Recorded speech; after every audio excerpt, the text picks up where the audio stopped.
I said Gujarati, one sentence of one stanza which is deep impression on me. કે ચાલો સમયને પૂછીએ અકબરનું શું થયું. Let us ask the great lord of time what happened to Akbar. Akbar was his name.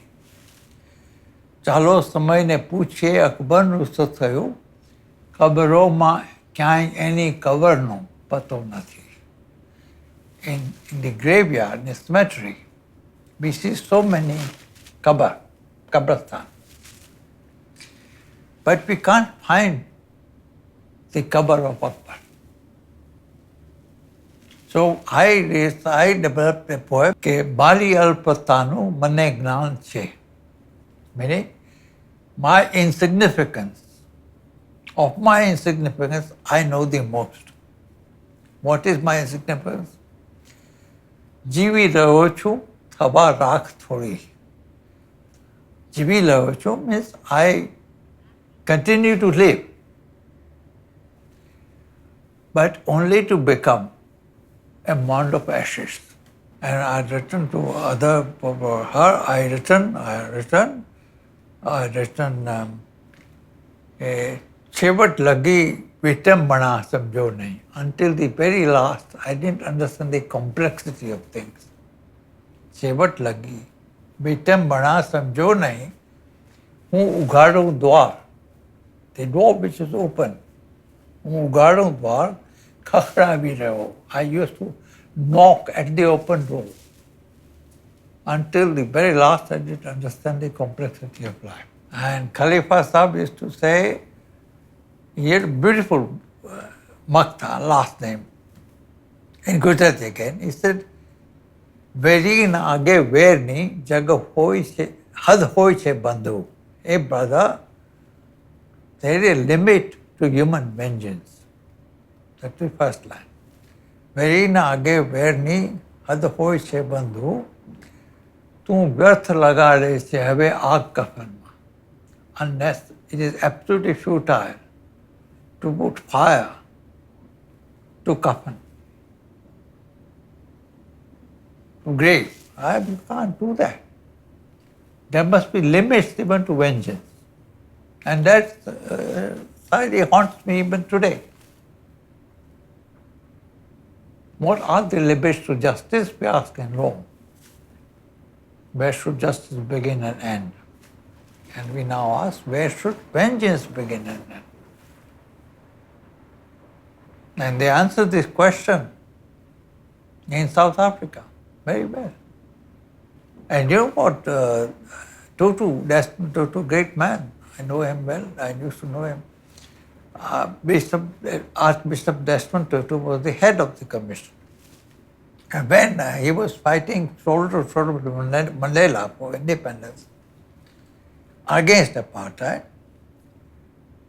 Tutu used to say one story, which he himself told me.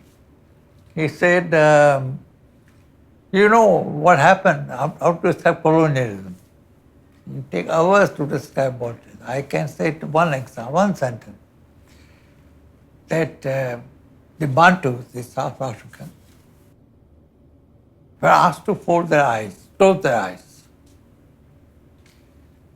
and then asked to open their eyes. When they closed their eyes, then they had nothing in their hands. And they opened their eyes, they had Bible in their hands. But all the land belonged to white man. It's beautiful. Within a sentence and a half, he told the story of colonialism. They converted us, took away our religion, and they took our land. What more do we want? Let apartheid happen. No, that's a really nice way of... But he said, he used to say this. Naturally, he was a preacher. But so I always say that, I tell my students, always used to tell them, I used to think Dua of Kabir. This is, you don't, this is law in humanistic tradition. Not law is law kind of thing. If you want to communicate with people, how do you do it? Any Kabir, Bani, you have to hear from ordinary people. No Ramayana or Mahabharata or anything. You hear from people in their own way. They remember. They don't remember what the judges of the Supreme Court, or lawyers, Apai said, what law teachers said. It is the way of how you tell things. So we must take the wisdom.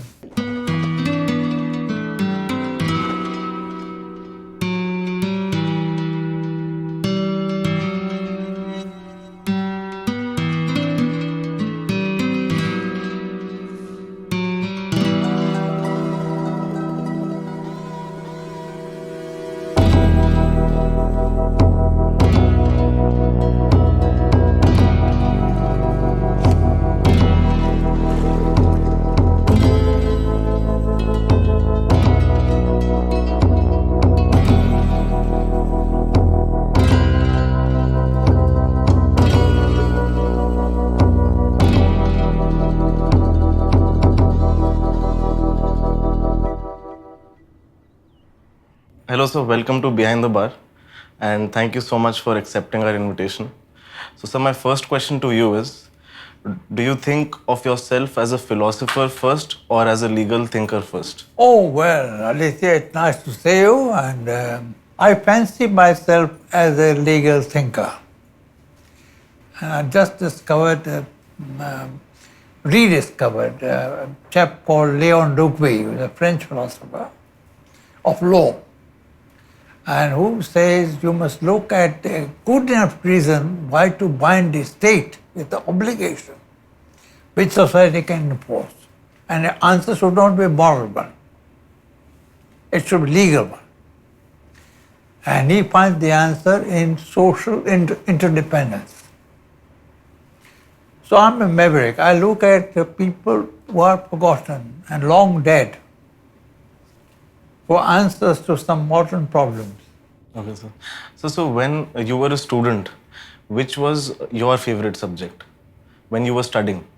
Oh, my favorite subject in government law college in Bombay was what they call jurisprudence. Okay. I divide human being in two kinds of worms, bookworms and ordinary worms. I am a bookworm, but I dwell with the books, and books dwell in me. And I read all kinds of things, including novels, fiction. Are you reading something currently also? Yes, I'm reading a book, fantastic book, I don't remember the author. It's called Thursday Murder Club. Okay. And the book about elderly women who play detective and solve murders and graft the police on who's investigating officers in their club. It's called the Thursday Club. It's a fantastic. I've never read detective fiction of this nature. I've read plenty about women detectives. And law is all detection. More and more investigation is detection. So it's independently of law. I mean, it's great pastime. It's something that is like a magic carpet. And so you have taught so many people.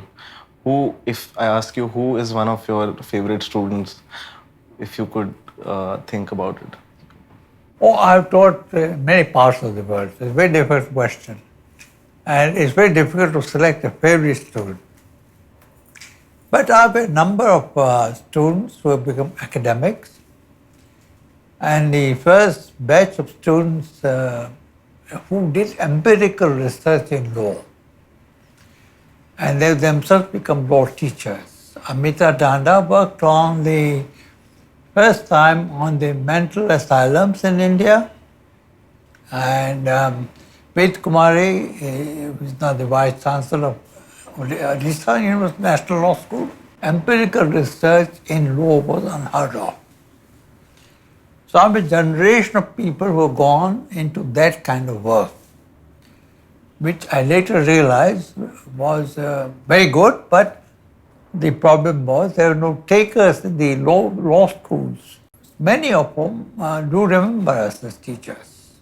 And it's a nice feeling. So that I won't name them, but you will understand that plenty of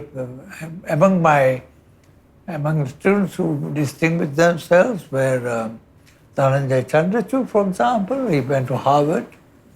Parag Tripathi, who was Additional Solicitor General.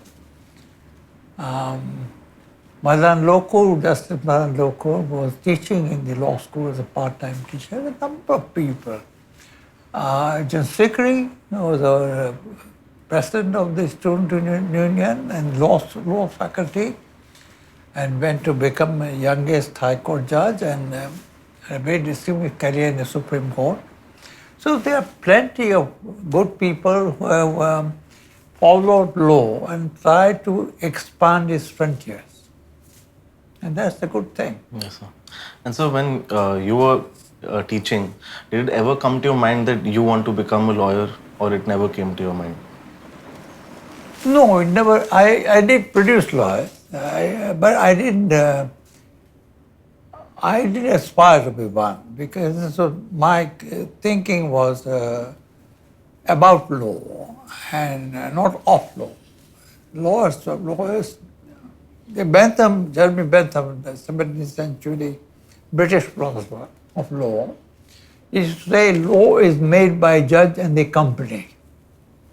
And by company he meant the bar. So the bench and the bar make the law. Parliament thinks otherwise, our legislatures think they make the law.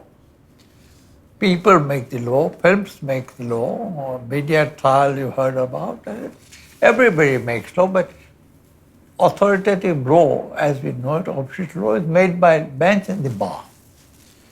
And I've often been nominated. I'm told I received fancy invitations from the States as Judge Upendra Baxi. And I said, I have no ambition, I have no intimation about my being a judge.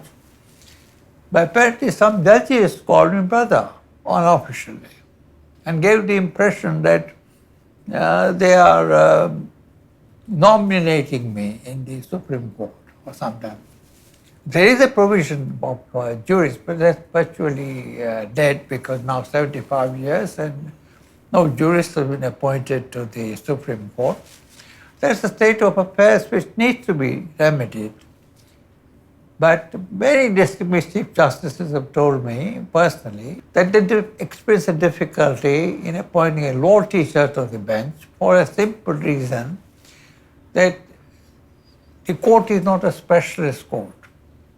High Court and Supreme Court deal with any number of litigation, civil and criminal and constitutional. And therefore, they need knowledge of everyday law practice, which academics don't necessarily have, obviously, because they're not enrolled as lawyers. So there is a judicial viewpoint that there is no jurists are not useful to solve legal problems. And that's all right. We are very happy with this division of labor. I am certainly, my colleagues are not. Many people wanted to be judges of the Supreme Court. Or when during the emergency, the High Court provisions were amended. And a jurist can also be appointed under 42nd Amendment to the High Court. But never happened. Yes, sir, in the last 72 years, I don't think there is even one. I don't think teachers should aspire to become other than what they are, because there's a place for teaching of law and researching into law which only they can do. If they aspire to be going to the bench and going to the bar and going here and there, of course it is their individual choice. Nobody can prevent that. But I think a lifelong study, law is very demanding to study and research. So legal studies and research, if law teachers don't do, who else will do it? Nobody. And I believe when I've tried to say this to many of my colleagues and students, and some have followed it. But of course, there are other occupations which are equally important. So people have the choices to make. I'm content. Okay, sir. So you've taught worldwide over a lot of places. What do you think about the system of legal education in India? What is your view on that? So now legal education has become highly professionalized with what is called the 10 plus 2 plus 5. People have to make a choice of doing law. And many universities have, and this, I'm sorry to have to say, this is one of my ideas with some colleagues, that we must have a system where students are permitted to make choices like engineering, medicine, they study law. And this is now India-wide, barring a few universities which don't have that. So the practice of one who wants to be counselor or practice law must do 5 years course. That's a good thing, I think. But one who wants to study law as a liberal science, there should be space in the curriculum also.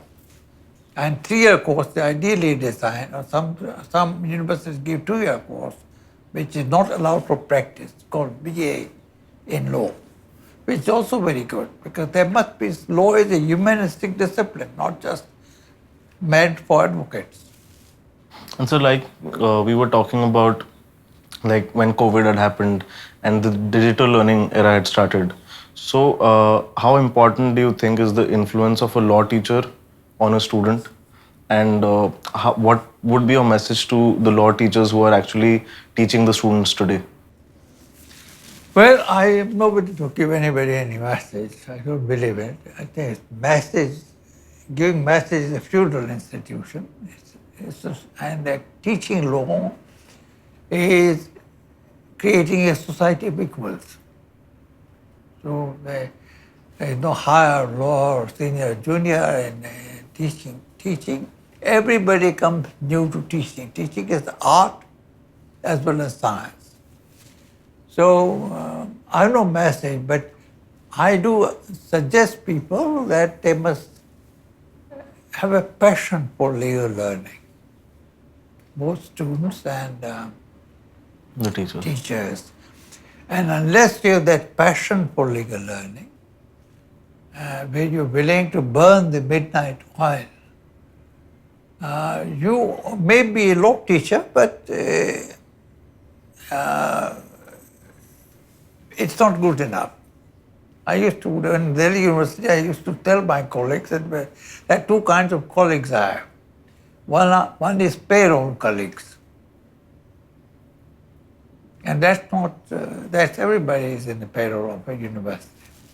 Another is scientific colleague who burns the midnight oil. So I think you may derive a message from it, but my whole purpose in life was to inspire people to work hard and be in competition against themselves working hard, not competition from others. Now the fundamental duty in the Article 51A of the Constitution of India, 11 fundamental duties. One of the fundamental duties is to develop spirit of excellence, singular and collective, in all walks of life. And that's not what I'm saying. That's what the Constitution of India says. If you're a doctor, you must be a filmmaker, and you must pursue excellence. If you are a sound artist, you must pursue excellence. Everybody. That's what the Constitution says in 51A. So it's very important, yeah. So, talking about the Constitution, it's been 72 years since it's been there. Yeah. So, how do you think it has worked itself? Well, it is developed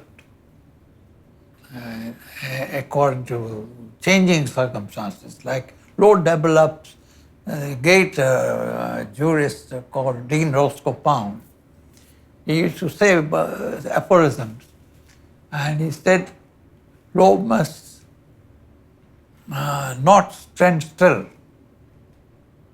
It must change. It changes with times. So Constitution has changed with times. And the decisive shifter came after the emergency, as you know. When the courts began to be more sensitive to people's need. And I argued, this Lutika Sarkar was a close colleague of mine, we argued. We started this social action litigation, what you call public interest litigation. As law teachers, it's our gift to society. People should not be prone to courts. So when the executive is not enforcing the law it should, or making the law it should, directive principles, the court should nudge them into doing so. It's a completely new thing. I almost say I have a word for it called demonstrance, people's wisdom. I divide law into three: legisprudence, that is prudence of the legislators, which we don't understand at all; jurisprudence, which first principles of law, which we think we know but we don't know. It requires a lifetime to know the first principles of anything. And then I've introduced the word demonstrance, wisdom of the people as it comes through courts. So courts have become, I always say, to conclude this part, I say the fundamental change is this: the Supreme Court of India has become Supreme Court for Indians. And that's a major, major shift in the whole process. And that's, nobody can do enough. But whatever has been done to change institution profile is a very great accomplishment. Yes, sir. And so, talking about, if you could tell us your time during emergency, if you have some fond memories about it, if you can share. I just come when emergency was declared. I come to Delhi on invitation. So it was a big catastrophic experience, and not just for me, but my students, for the way we taught, the way we talked. Suddenly people stopped talking with each other. And I didn't confiscate, but I tell people that no outside world does not exist. And you're not going to listen to radio or news or talk about anything else but whatever to be discussed. And when Justice Krishna Iyer issued a stay order, just 12 days before the emergency, it was big news.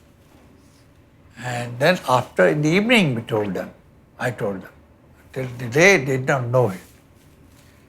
So we did to continue to do our work, but it was a very bad experience, very sad experience, particularly for people who went to jail for no fault of theirs. So one personal thing which I wanted to ask you was, when I met you yesterday, you said that your wife gave you a second life and something had happened with you. So if you can share that experience with us. Oh, I had a terrible experience. My wife has been bearing all the burdens in my life, and this time I had a stroke. And I lost all my languages, as I told you earlier. I lost a lot of things. And she took me to the neurologist in town. I was living in East Delhi then. And virtually she gave me a second life because I was determined to come back to life, but I was a complete vegetable. I was operated for a long time.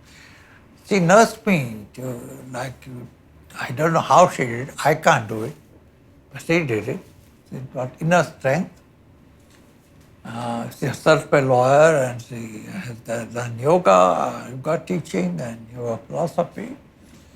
So she's a person of this world, but also not of the other world as well.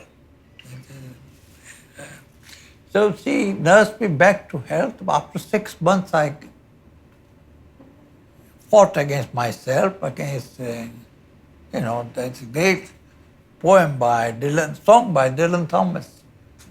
Dylan Thomas wrote this: "Don't go gentle into that good night." So we refused to say good night in that period. And we came back. And I came back because I could not, even now, my speech has a slur in it. But at that time, I couldn't verbalize myself. and difficulty speaking. Can you imagine that? So, if she had not been there, I would not have been in this world. So this incident happened how long back with you? This was 2013, very 10 years back. We should celebrate the 10th anniversary of this stroke because that's the possibility. It's already 10th anniversary, 2013, so 2023. We'll invite you to a stroke party. If you don't mind coming, all of you. So you've picked up yourself from that time. I picked it up by giving a convocation address. There are certain words I could not pronounce. Like my favorite word, plural, I can't pronounce it now. 10 times what is called pluralism, plurality. So I say P stands for pluralism. I can't get it right every time, and I don't waste your time and my time.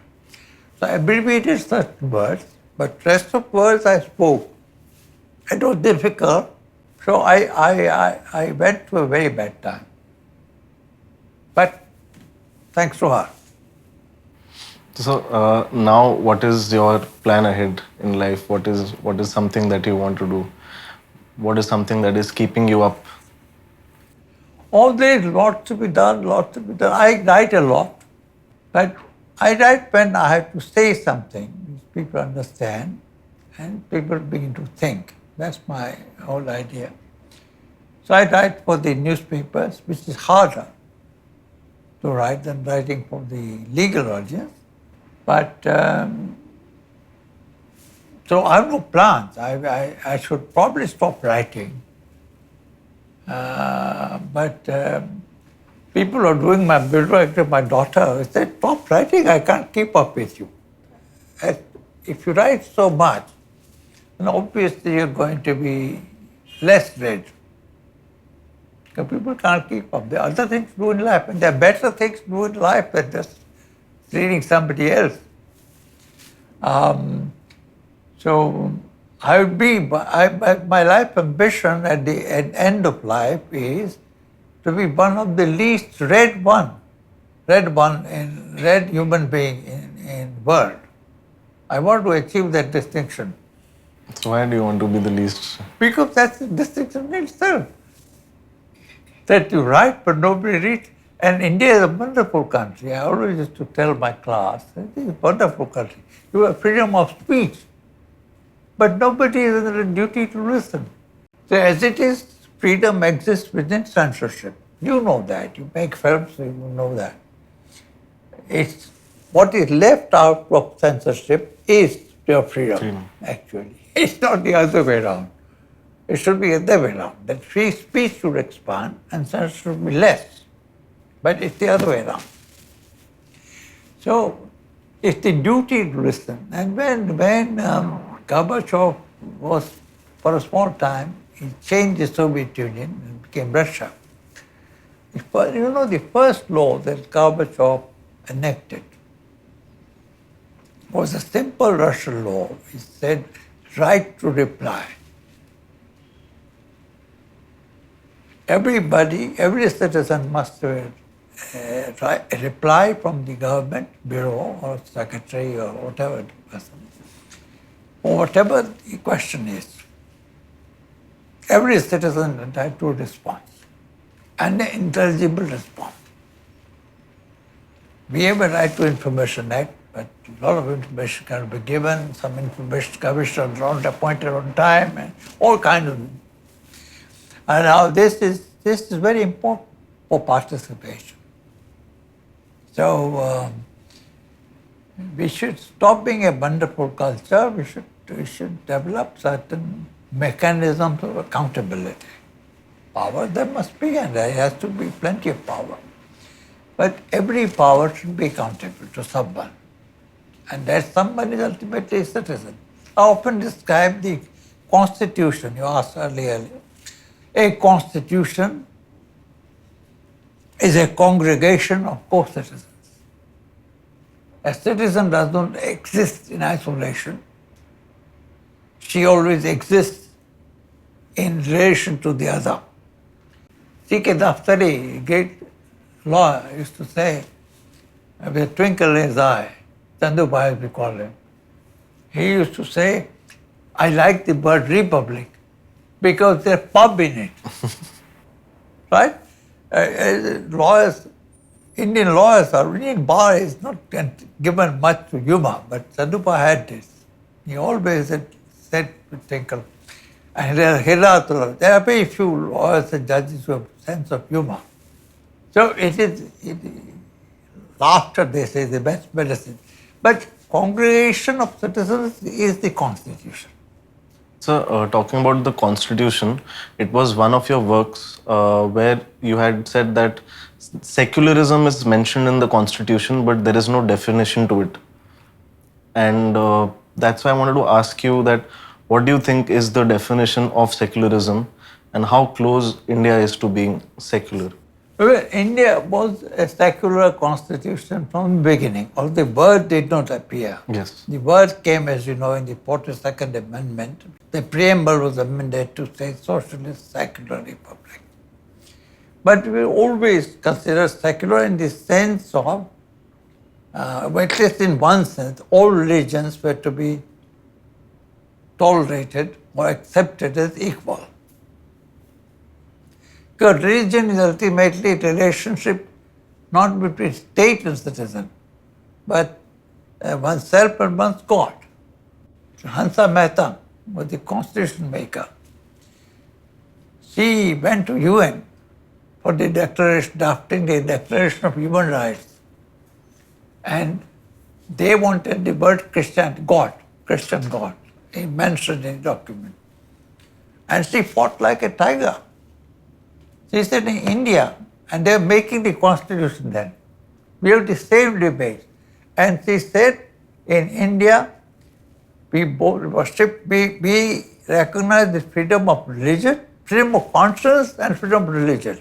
So, my last question to you is that what do you think are the kind of reforms needed for India to be a more peaceful and a more prosperous country in the future? Well, I don't know. I wish I knew the answer to this question. But I do know that a certain amount of pluralism is the answer. Value pluralism, pluralism in conduct, multiplicity of belief, and certain amount of coexistence. See, the artist, you're an artist, you would know this, there's very, very beautiful art theory in aesthetics. The word that goes is chaosmos. What is chaosmos? Chaosmos is ordered, disordered. Ordered, disorder. You take Picasso, you take great artists, take Chagall. There is an order, but within disorder. So, notion of chaosmos is similar to what a constitution does. And there is a lot of writing today in, you asked me earlier why I'm doing the writing. I bring this nuggets of wisdom to other people. That's what I'm a transmitter, that's all. There is a lot of application of chaos theory to law. It's not just the art theory. Chaos theory is the central part, which says law is always contingent. You can only make sense of it for the time being. In every generation, you can't. You must have chaos inside you to give birth to a dancing star. That's it. That's a great thought to end it My at. pleasure. And sir, I would like to thank you so much for being a part of this show. And I wish I could have a teacher like you, but these 40 minutes, I think, made up for it. And I'll make sure to read all your material so that you're not the least read writer. I'll send you some of my writing. You'll put you on my list of victims. Okay. I don't have a list of victims, but occasionally I'll send you. Okay. Thank you so much, sir.